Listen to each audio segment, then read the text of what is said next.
first deal, went out, walked the property, did everything, got the property under contract, right? Was thinking I was going to hit a home run. Got the property under contract for the ARV. Ouch. Right. And I sent this out to all of these different buyers that I had slowly but surely built up on a buyer's list. And the people were like, dude, you're crazy. What are you doing? This is not a deal. You need to stop, give up. And right, that played with my mindset because I was like, man, you know what? Maybe I'm not cut out for this. Maybe I don't need to do this. And lo and behold, one of the guys pulled me in. They was like, you're not doing it right. Let me show you how to do it. So one of the things that I always tell people from that story is, you know what? You're out there, you're looking for a mentor. You got to bring something to the table. Even if it's possibly the wrong thing, somebody will see that you're putting the work into it, you're putting the action into it, and they'll help guide you along your journey. So lo and behold, naturally that wasn't a deal. But the guy that I work with going forward, we started doing, I think the first year we were doing 40 deals, then 60 deals, and so on and so forth.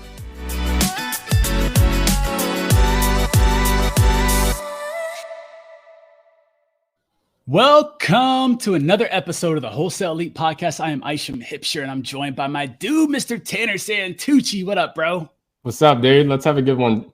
Let's get and I have a funny feeling we will, guys. After knowing what I know about the guest now, I'm super excited to bring this gentleman to the Wholesale Elite fam. And so, guys, look, if you're looking on the screen right now, there may be a gentleman that you may not be too familiar with, because he's a person who's not a part of essentially the Astro ecosystem. But this guy is a monster when it comes to real estate investing and specifically helps big time with wholesaling and also the fix and flip side of the house. And so, ladies and gentlemen, I want to I want to introduce every single person who hasn't met him yet to Mr. Marcus Maloney. Marcus, what's up, sir? What's up, Isham? What's up, Tanner? Thank you guys for having me on the show, man. Appreciate it. Absolutely, man. It's our honor to have you on. We've been trying to get you on for a little bit, and we got you. We had to work with your awesome assistant. She was phenomenal, by the way. I don't know where you find these people, but she was on top of it. She knows her stuff. So shout out to your assistant. Absolutely. Thank you, Jade. I'm a big believer, man, and making sure I had systems in place because I don't want to work, man. So by not working, I make sure I have other people do the work for me, and it costs me a little bit, but guess what? I get to do things like this, be on the show with you guys, and don't have to worry about the minutia of the admin part of it. I can just jump on here, have fun with you guys today. Oh man. We look forward to having that in our business. Tanner and I, we're partners, and we're somewhat new, into the arena. And so we're still at that beginning growth where our team's real small, but man, I look forward to really being able to leverage it. And so I'm going to lean in and probably ask you some stuff about that because I know you've got expertise in that. But what I also know is you are an expert at at doing things virtually. And so, guys, we're going to go hardcore into virtual wholesaling. And maybe not a lot of tips and strategies and whatnot, but just mindset around what it takes to be an effective virtual investor. And so I'm excited to dive into that. But before we get into the nuts and bolts, Marcus, a lot of people may not be familiar with you. So I'd love to go back and learn a little bit about you and your story. And then I'll probably dig in some more and hopefully I won't make you cry, but I want to learn your origin story, bro. I want to learn more about you. Like this successful real estate entrepreneur that I have on my screen in front of me. How'd you get here? So start us off. Man, let me tell you, I'm gonna go to the roots, to the foundation, man. Yes. So I'm originally from the Chicagoland area, just south of Chicago. And what I always like to say is I had the best of both worlds. I had the rural aspect and I had the city. My grandfather, he was from Mississippi, came up, migrated to Illinois, to Chicago. And he was a farm boy, and he grew up, had us to grow up as farm boys. So one of the things that kids always did was, they wanted to be fresh and clean when they get ready to go back to school, right? They wanted to have that fresh new outfit, fresh new kicks, everything like that. Well, for us, we had to earn that. So it wasn't just, all right, mom, show up, let's go school shopping. We had to invest for our school clothes. So one of the things that we had to do was we had to flip pigs. Yes, piglets, man, ham, bacon, all of that kind of stuff. So we would go to the auction in this rural town called Moments. We would go to the auction and we would buy piglets, 10, 15 bucks. They were about 5 or 6 pounds, and we had them over the summer. And me, my cousins, my brother, we had to stuff our pigs as fat as we can get them, because at the end of August, at the end of summer, we would take them back to the auction. So we would spend about $10, $15 on this piglet. And then by the end of the summer, they would be fat, and we would get, $200 to $300 for this piglet. So we learned at an early age how to buy low and sell high. So flipping pigs. Yeah, that's new. Awesome. I don't know if I've ever heard that before. That's good.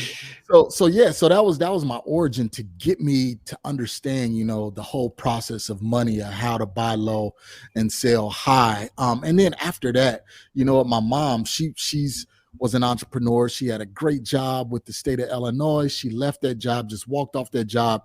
She said she wanted to start her own business, and that's what she did. And we still have that family business to today. But one of the things that she did was she had bought 2 houses. One was a fire damaged house, and one was this old ratty, raggedy rental that she had bought. Me and my brother, we looked at her. We said, "What the heck are you doing?" I was 13. No, I was about 11, 12 at the time. My brother was like 14, 15. Only thing that we saw was work, right? Because we knew that we was going to have to be the one clean this stuff out, all of that, right? But at the end of the day, she went in and she fixed and flipped these properties. Now, this was back in the late 80s. So before fix and flipping was a thing, was a word or anything like that. She went in there, rehab the property, sold one, and then the other one we still hold today as a rental. So she was ahead of the game. And what I realized was she brought that check from the one that she flipped and showed us, and we was like, wow, you did that in a few months. So that really got us kind of itching, into the real estate. So those are 2 origin stories, right? Now, the third, and this is lastly, so I left Illinois and I moved to Arizona, and I was promised a job here in Arizona. Left the family business, said, I'm going to set out. I'm going to blaze my own path. I'm going to make my own way. And the job was rescinded after I got my wife and my 3 kids here to Arizona. So I was out here. Yes, I was getting a few dollars from the rentals back east, but I had to start all over. And I started all over with the $200 First Premier credit card. If anybody listening know anything about First Premier, that means you have terrible credit. The limit is only about $200, right? Right. So I got started with that, man. I learned, and this was 2012.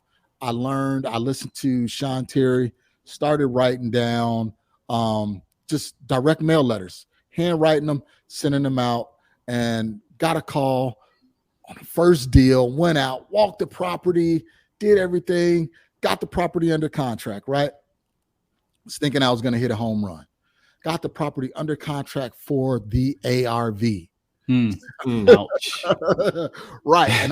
And I sent this out to all of these different buyers that I had slowly but surely built up on a buyer's list. And the people were like, dude, you're crazy. What are you doing? This is not a deal. You need to stop, give up. And right, that played with my mindset, because I was like, man, you know what? Maybe I'm not cut out for this. Maybe I don't need to do this.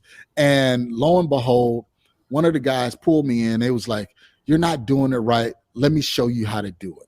So one of the things that I always tell people from that story is, you're out there, you're looking for a mentor. You got to bring something to the table, even if it's possibly the wrong thing. Somebody will see that you're putting the work into it, you're putting the action into it, and they'll help guide you along your journey. So lo and behold, naturally, that wasn't a deal, but the guy that I work with going forward, we started doing, I think the first year we were doing 40 deals, then 60 deals, and so on and so forth. Wow. So I know I gave you guys quite a bit, but just wanted to give my background and let everybody know exactly what I had to do in order to get to where I am. And I'm still a work in progress, man. So this was 11 years ago. You sent your first direct mail piece. You said Yep. 2012, and now you sent that direct mail piece, and you got a deal under contract. You locked it up too high. You kind of got the wind taken out of your sails at that point. Yep. Like, why didn't you quit? Not that you should have quit or whatever, but I think, there's a lot of people that when they do come across a roadblock that seems almost impassable, like, gosh, I don't think I'm cut out for this. I'm intimidated. I'm out of my league. What am I doing buying properties? I don't even have $10 in my account. Like, who am I fooling? How did you mentally get over that hurdle? You know what, man? There's power in persistence. So one of the things that I did to hold my own self accountable was Bigger Pockets.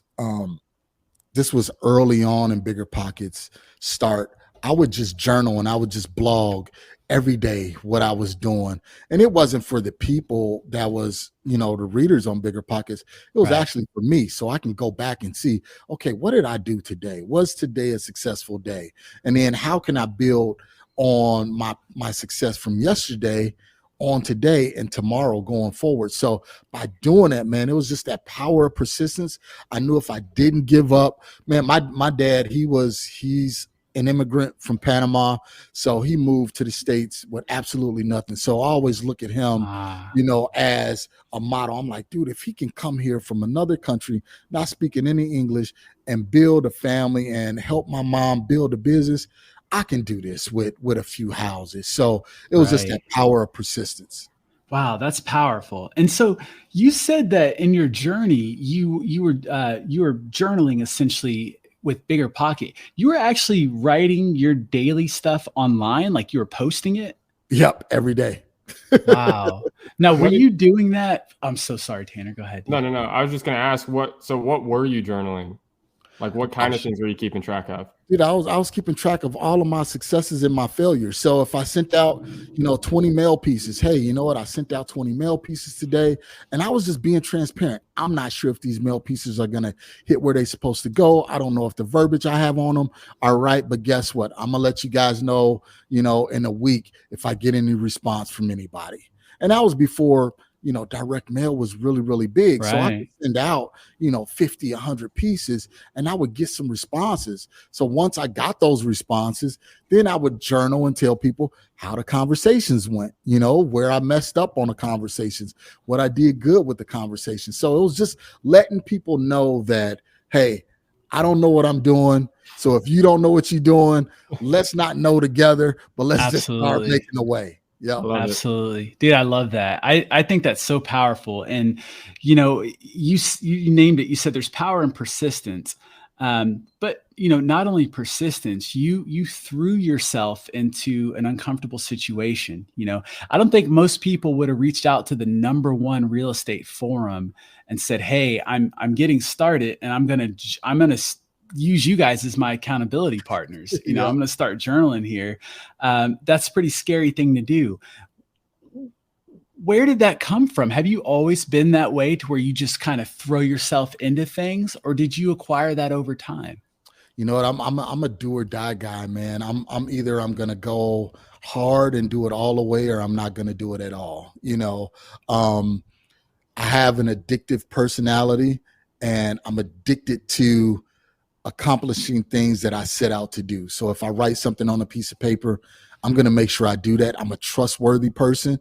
So, and I'm a loyal person. So I say, you know what? The first person to be loyal to is to myself. Outside of God, I'm loyal to myself. So if I say I'm going to do something, I'm going to hold myself accountable to make sure I get it done. So, but on the back end, that's hard for me to work with some people because I'm loyal. I'm expecting reciprocity, and they may not be as loyal. So a lot of times my partnerships don't work out, but I have to honor that and understand that, hey, I may be a little bit more loyal than this next person. So sometimes I have to be reserved and pull myself back. That's really good insight.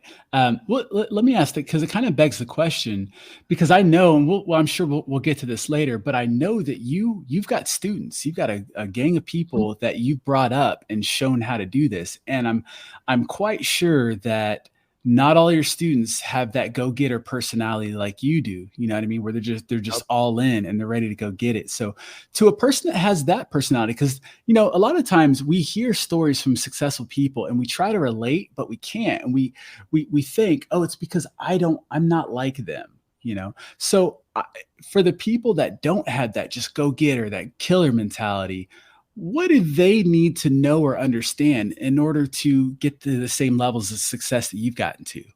You know what? The main thing is just to be honest with themselves. You know, if they know that they're not going to work, you know, 15, 20 hours or, you know, 12 hours a day, just be honest with yourself and say, you know what? That's just not me. I'm not cut like Marcus. I'm not cut from the same cloth, but I know that I can do 6 hours consistently. So what I always tell our students is you got a time block. You got a time block. And once you understand, okay, these are the 3 most important things that I want to get done today. As long as I get these 3 things done today, my day was a success. No matter if it took me 3 hours, if it took me 6 hours, or if it took me an hour. As long as I get these high priority tasks done, then my day was a success. Because what we tend to do as entrepreneurs is we always tend to go on to the next thing. All right, I got this done. What's next? All right, what's next? We used to just checking things off, and we gauge our level of success by how many things we check off. But sometimes, what do we always do? We start with the easiest things first, right? And then that way we can look back and we'd be like, yeah, we got 20 things done today, but they're all, you know, minuscule things. But if you work on those first 3 things, the hardest things first, and you get those done, now you can look back and say, okay, you know what? I only worked 3 hours today, but the most important things I wanted to get done, I got done. So my day was actually a success. Wow. Oh, that's so good. And thank you for that reminder, man. Cause I would like to say maybe like a lot of entrepreneurs, you know, I suffer from ADHD or ADD or whatever it's called. And, you know, Tanner and I were just talking not too long ago about how, man, I really need to get better at time blocking, you know, admittedly. And to hear you say that, you know, sometimes there's a saying that I heard a long time ago, and I love this. I'll throw it out your way. And I know this interview is 100% about you, but I just want to share this. You know, the riddle was, what do you brush your teeth with, wash your face with, and comb your hair with? And people will sit and like just really think about that. They're like, what do you brush your teeth with, wash your hair with, and wash your face with and comb your hair with? And you're like, okay, you know, you try to think of all these different scenarios and solutions. And it's like, well, you brush your teeth with a toothbrush, you wash your face with a washcloth, and you comb your hair with a comb. The answer is so simple. It's right in front of you a lot of times, but our natural brain is our instinct is to overcomplicate. It's got to be harder than this, you know, there's got to be more to it. And so when you say just to keep things simple, I heard that, and I feel like I believed it finally, because I always had this feeling that like 3 things, you know, I've heard so many people say, just have a top 3 list, do these 3 things today and you're good. And I'm like, as an entrepreneur, I'm like, I feel like I need way more than 3. And so I write down this list of 12 and I only end up doing 3 and I feel terrible about myself. And so, you know, why don't you just, you know, designate the 3 right up front, the most important things. And if those get done, then your day's a success. Everything else is cherry. So thank you for that nugget, man. That's huge. Well, you know what I do, and I do suffer from that. You know, you have a list of 12, 20 things that you want to do. So on Sunday evenings, you know, about 5 or 6 o'clock, I sit down, not just taking half an hour, and I grab a notepad or my iPad and I jot down all of the things that I want to get done for the week, right? It could be 20 things. Now I prioritize those things. What are the top 3? What are, you know, 4 through 7? What's 8 through 10? You know, what's 11 through 14 or 11 through 15 that I want to get done. And then I set up, okay, my 1 through 3, Monday, these are my 3 rocks that I want to get done. You know, 4 through 7, Tuesday, these are the 3 things that I want to get done. So I'm actually getting all 12 of them done, but they're just being done over the week. And what we do as entrepreneurs, we jot down 12 things and we like, you know what? I got to get all 12 done. They're all priority. Yeah. You know? You know, and then you find yourself scrambling. And then at the end of the day, you feel like, what? I didn't get anything done. Man. So by time blocking and prioritization, you'll have a much more rewarding day and week, as a real estate investor. Absolutely. Well, we're definitely going to pivot into the virtual, because I really want to kind of, pick your brain on that. But before, I want to ask you one quick question. What doubts did you face while building your real estate career, and how did you overcome them? Dude, if you guys are listening at the podcast, but if you're watching it on YouTube, I'm shaking my head because I had plenty doubts, tons of doubts. You know what doubts did I have? Man, every time somebody showed a check on Instagram or Facebook saying, hey, you know what, I closed 50, a $5,000 check, I would always question myself, man, am I smart enough to do this? What are they doing that I'm not doing? So it was always comparing. And then I learned this quote, and it was, comparison is the thief of joy. Once I understood that quote, I was like, you know what? Yeah, I'm not going to let me compare myself to someone else steal my joy. Only thing I have to do is reward them, applaud them for them getting their first deal or their next deal. Let me work even harder to try and get mine. So, man, there was so many doubts that I had. It's too many. So you guys that are out there listening and you going through that phase of doubt, you just got to have that belief and know, I'm a strong believer in prayer. I'm up at 5 o'clock in the morning.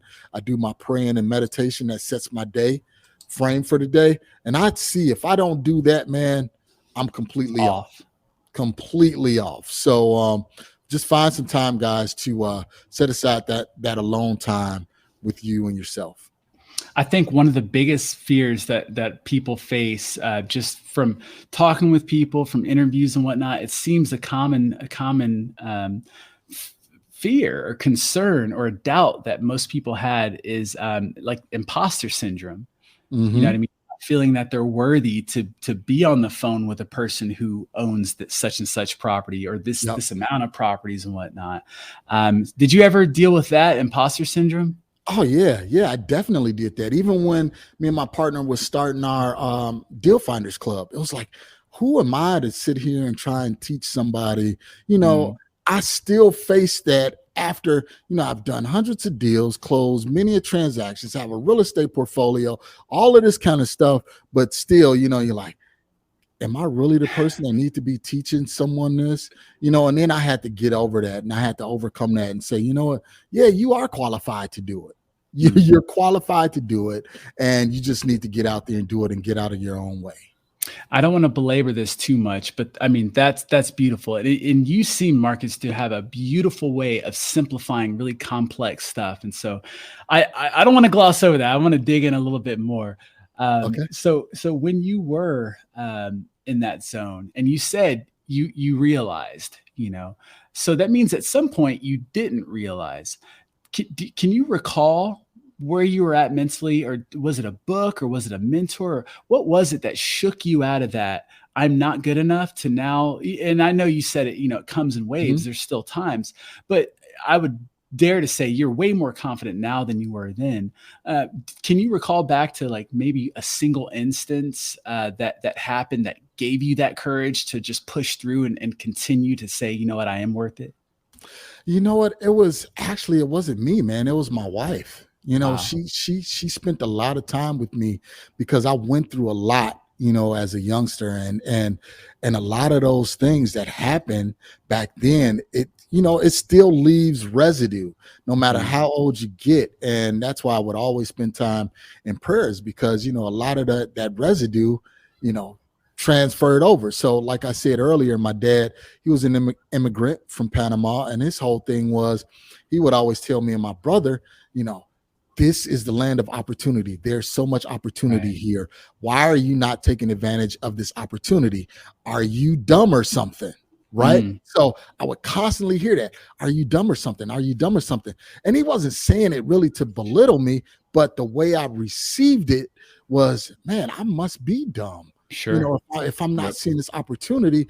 And I went and got bachelor's degrees and master's degrees and everything like that. And that imposter syndrome still come up sometimes and be like, man, I don't know if you can do this. You may not be smart enough to do this. You know, so now I'm starting to transition over into larger multifamilies, and it still comes up. And I have to battle that, and I have to fight against that to say, you know what, you've overcome so much, you accomplished so much. Just start appreciating what you accomplished and now work towards the next goal. So if it was one singular incident, you know, I really can't say, but you know, it just took a lot of help from my wife coaching me along the way. So man, that's so powerful. And I could, you know, not only having it come from, you know, a mentor or a coach, to have it come from your spouse, that's powerful. Because I'm sure those of you, especially those of you who don't have supportive spouses, I mean, imagine not only your spouse being supportive, but them coaching you, you know, them helping you overcome mental hurdles that you're at. Because man, it's real easy to see the challenges in other people, especially people you're close to, but it's hard to see the challenges in yourself. And if you're open enough and you display yourself as open enough to being okay with receiving feedback or criticism, then that's powerful. And so I couldn't, man, that's awesome. So shout out to your wife, Miss Maloney, for doing that. Man, that's good. Well, okay, let's turn the page. Let's talk virtual, because you're an expert. This is your field. Tanner and I, our market is in Florida. You don't know this, but we wholesale land only in Florida. I live in Alaska. Tanner lives in Oklahoma. And so we had to essentially do it virtually. And when I first got started, I honestly thought everyone was doing it virtually. Like it just made sense that, of course, if you're going to do real estate investing in this wholesale strategy, you can do it anywhere. You can, you know, blah, blah, blah. But then I started, you know, once I got in, I'm like, oh no, you need to pick a market. And then once I really got in, I'm like, man, it is like, I started looking at people that lived in their market thinking, gosh, you're so lucky. Like you can just drive over to the property and this and that. And I've been pulling my hair out of my head. But then as I really progressed throughout my virtual wholesaling career, I realized that, oh my God, I have the freedom. I can do this business from anywhere. My wife's active duty military, so we're about to move from Alaska to another state. My business isn't going to stop. It's not going to hurt me at all. So how did you get into virtual wholesaling? Because you live in one of the best areas right now for real estate. Yeah. I mean, shout out to my wife again. I have to give her kudos for that. So was doing deals here in the Phoenix market, you know, working, as you guys know, Phoenix is like the hub, is real estate central, wholesale central, fix and flip central, you know, so all of those guys, Jamil, Pace, Justin Colby, you know, all of those guys, you know, I've done deals, you know, with the majority of them. So one day, it was like the market was just so difficult. And it was like the cost that I was spending per lead just jumped astronomically, right? And then I would always post on social media. And that's what I always tell people is, you know, even if you haven't done a deal, just let people know, hey, I'm transitioning from one career over to this next career, you know, follow my journey. I'm always a follow my journey guy, right? Absolutely. So I was posting that, and my wife's best friend actually reached out to her and was like, hey, you know what? My mom, she passed away a couple of years ago, and I've been using the house, just been letting somebody live there. A friend of hers lived there, but I want to sell it. You know, do you think your husband can help me? And at first I was skeptical. I was like, man, if this deal goes south, you know, my wife's best friend, I don't know how this is, you know, I'm starting to get all of these negative thoughts, right? So I said, you know what the hell, let's try it. You know, and I told her, I was transparent up front. I said, look, this is what I'm going to do. You know, I'm going to go out there. I'm going to try and find you a buyer. What's your net number that you want to take away with? She gave me that net number. I said, okay, well, let me go out here and let me try and find you a buyer. So out networking, had somebody to take pictures, everything like that. And lo and behold, I networked with another guy that did dispositions. He was like, hey man, you know what? Let's connect. I think I can help you move this deal and let's work on it. We was able to get that deal done, and I made like 18 grand on that one deal. I was like, you know what? If I could do it with that one, I can do this, quite often. And the main thing was just making sure I had communication with somebody in that market. Right. And then that's what I started doing. So being here in Phoenix, I started doing deals in Chicago. I built up a network in Chicago of realtors, contractors, boots on the ground, other wholesalers that I started working with. And I just leaned into that market really, really heavy.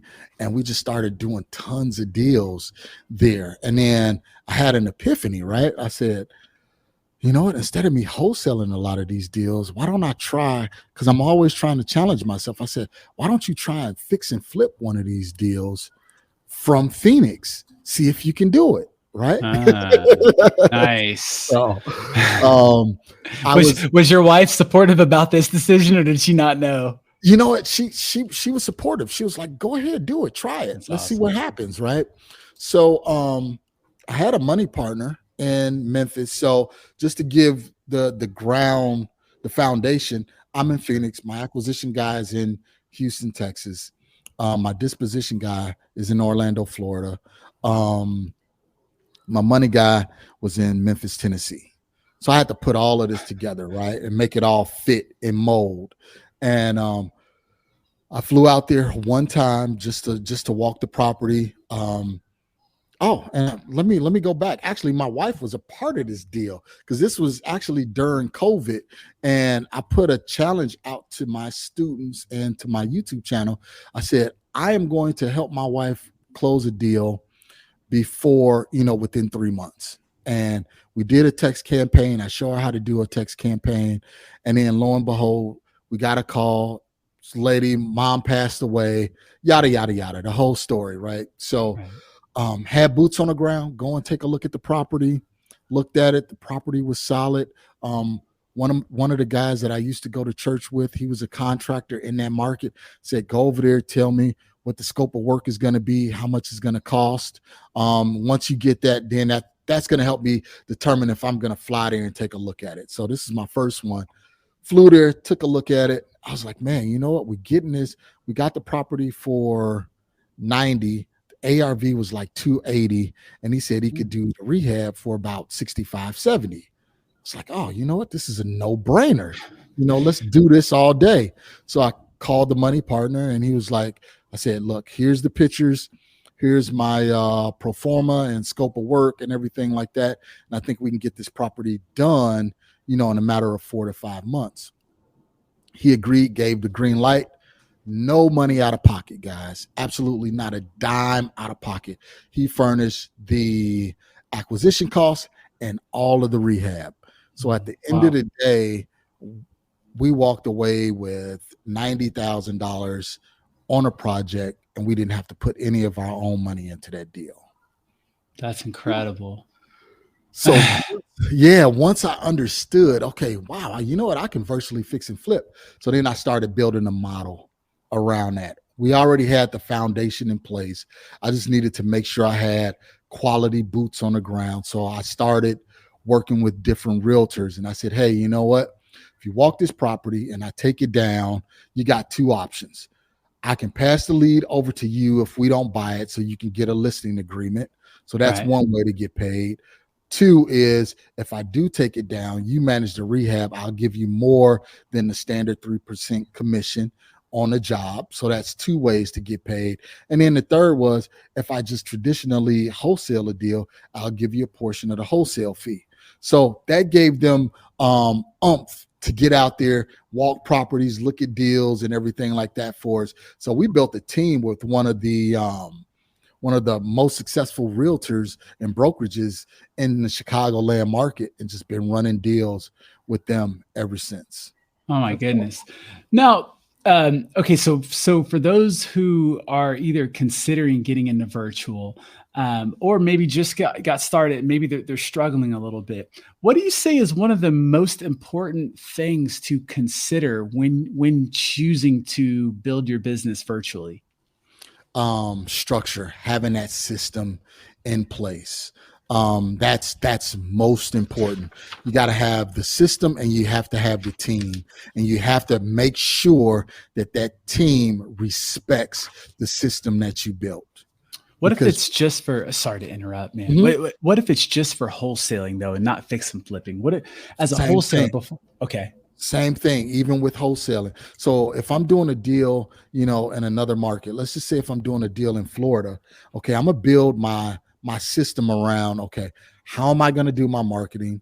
Who's gonna do the inbound or outbound, take the inbound or outbound leads? Then who am I going to have to walk that property, or what system am I going to have in order to get pictures, and how am I going to pull comps?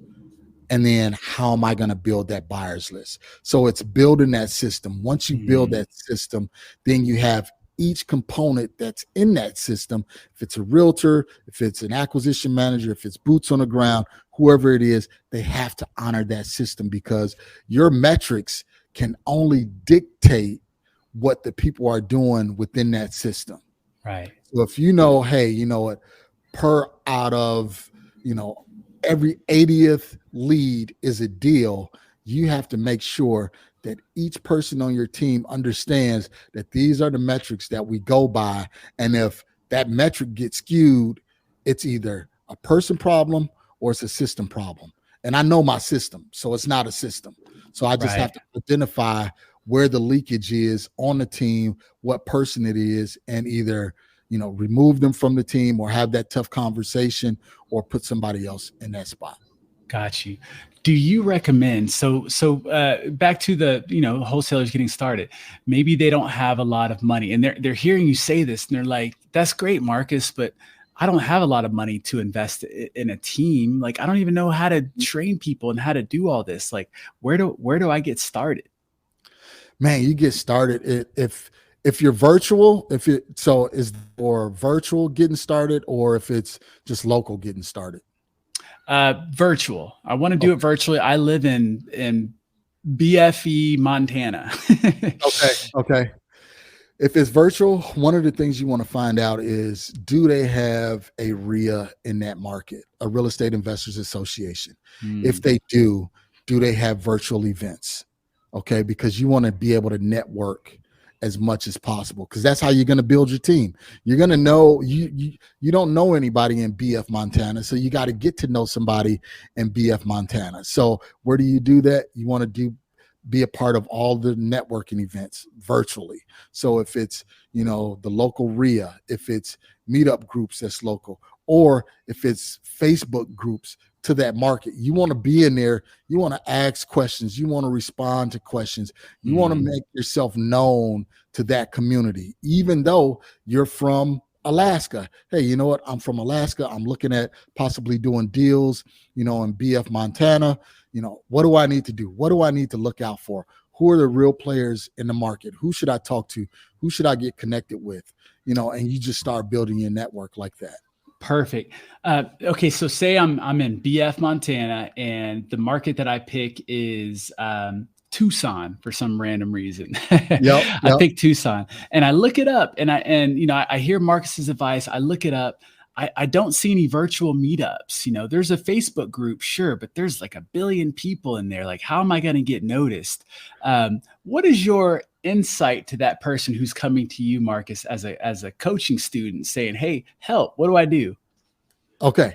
So now if you speaking specifically Tucson, I got a cheat code for that. I'm with one of the largest RIAs in the country, as RIA, with Arizona, and we cover the whole state. So I know everything that's going on in the state of Arizona. But let's just use a different city or state or something like that. Yeah, let's go with Austin, Texas. Okay, Austin, Texas. I don't know anything about Austin, Texas. The only thing I know is hook 'em horns, YouTube, right? So one of the things that I'm going to do is I'm going to start contacting all of the realtors. So the first thing I'm going to do is I'm going to go on the MLS, or I'm going to go on Zillow or Redfin, and I'm going to look at all of the properties that was recently fixed and flipped. How am I going to know that they were fixed and flipped? Well, you can look at, the finishes, the finish work and everything like that. If you scroll all the way down at the bottom, it will say who's the realtor, that's who's the seller's agent. you can contact that seller's agent and say, hey, you know what? It looked like this property at 123 Main Street was a fix and flip. You're representing the seller, correct? Now, your seller, does he do, quite a few deals, in what city did we say? Austin. Okay. Do he do a lot of transactions in Austin? If so, I would love to be in touch with him because I'm a wholesaler from another market. We're doing some innovative marketing strategies there in Austin, and I would love to be able to pass some deals off to him. And guess what? That'll help you also, because if you get the deal, fix and flip it, you're going to be the listing agent because you put me in contact with that person. That's something that we can do. No agent is going to turn that down because they want another lead flow, and you can do that with every property that you see that was recently fixed and flipped, and now you're starting to build that network. I love what you're saying, because I can speak personally, because when I first started wholesaling, or I guess I should say when I started doing virtual, my market was Indianapolis. No clue what I was doing, and I utilized the two strategies that you spoke on. And so I can speak on that. What Marcus is saying is super effective, because the two ways that I got my first deal virtually within the first month of doing it was connecting on Facebook groups and reaching out to local agents of agents that sold flips. And so I know exactly what Marcus is saying is it 100% works. So if you're wondering what's the first few action steps you should take in a virtual market, do exactly what Marcus is saying. And I promise you it's going to work. Yep. I can't promise you it'll take a month, maybe a little longer, but it works. And I'm going to give you a third, right? So we talked about Facebook groups, social media, things like that. And we talked about local meetups. That was 2. 3, we talked about agents. Number 4 is contact the title companies. The title companies, their main perspective is to close transactions.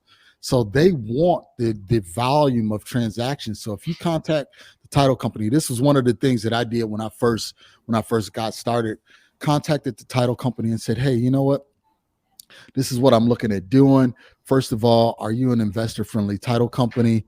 And they said, well, what do you mean by that? Do you work with fix and flippers? Do you do assignment transactions? Do you do double closes? Things like that. If they say yes, then my next question is, okay, do you have a marketing department? Because I would like to speak to who's over that marketing department. And the reason why I'm doing that is because they will be able to pull a list of all of the recent cash transactions, and they will be able to provide that list to you for free. Yes, I know there's tools out there like PropStream and batch leads and everything like that.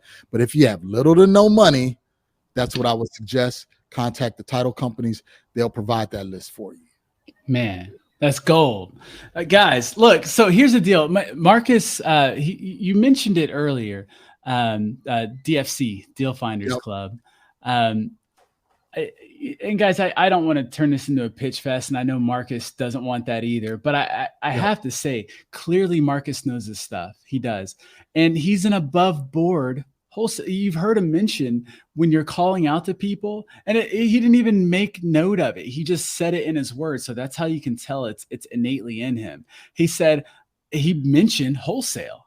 I'm a wholesaler and blah, blah, blah. Like, he didn't run from it. He didn't say, I'm looking for my next flip, which is fine. If you truly really believe that, and you really are, and you've got access to private money, you could say stuff like that. But it's just so freeing being honest. And so I know for a fact that in the Deal Finders Club, it's full, like it's not an ongoing lifelong thing like we are, like we're a part of an Astro.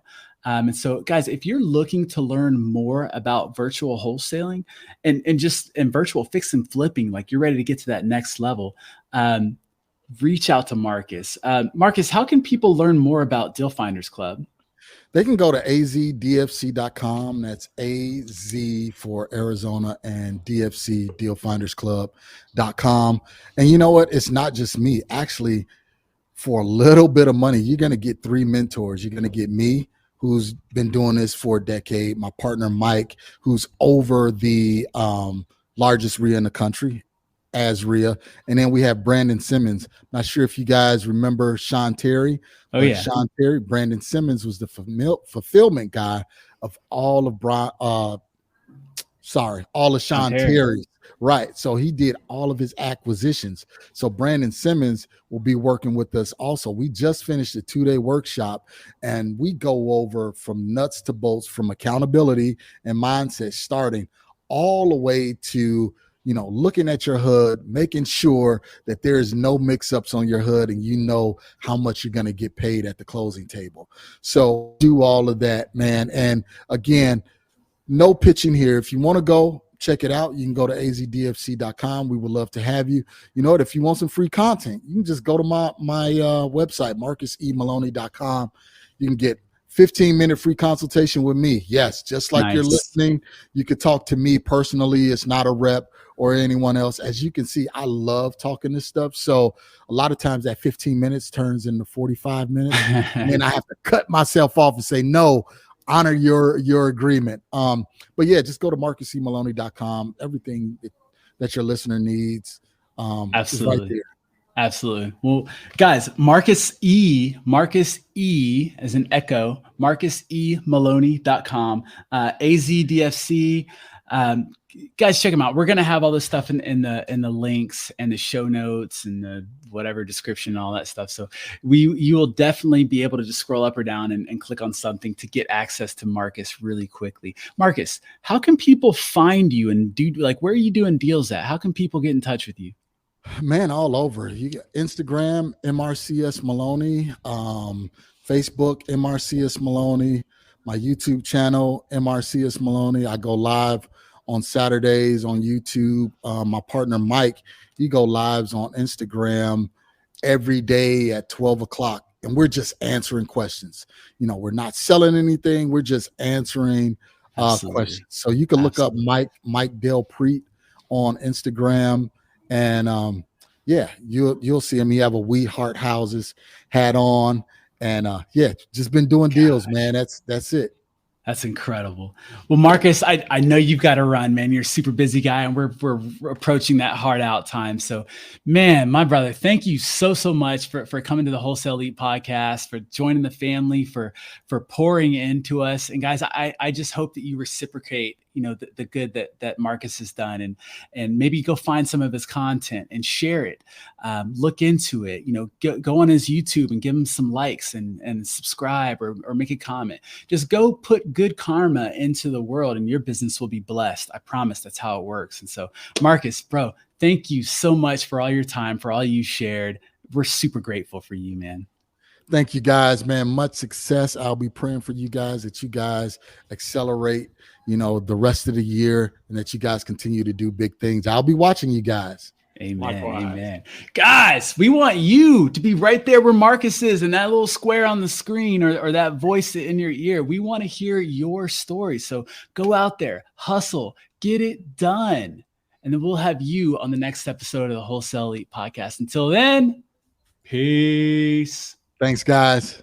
What up, Elite fam? That's a wrap for today's episode. But look, if you got value out of the show today, do us a huge favor and give us a review, or give us a like, or subscribe. Do all the things to help us get the word out there. And look, we want to see you on the next show. So get out there and crush it, make it happen. Stay tuned for the next episode. Peace.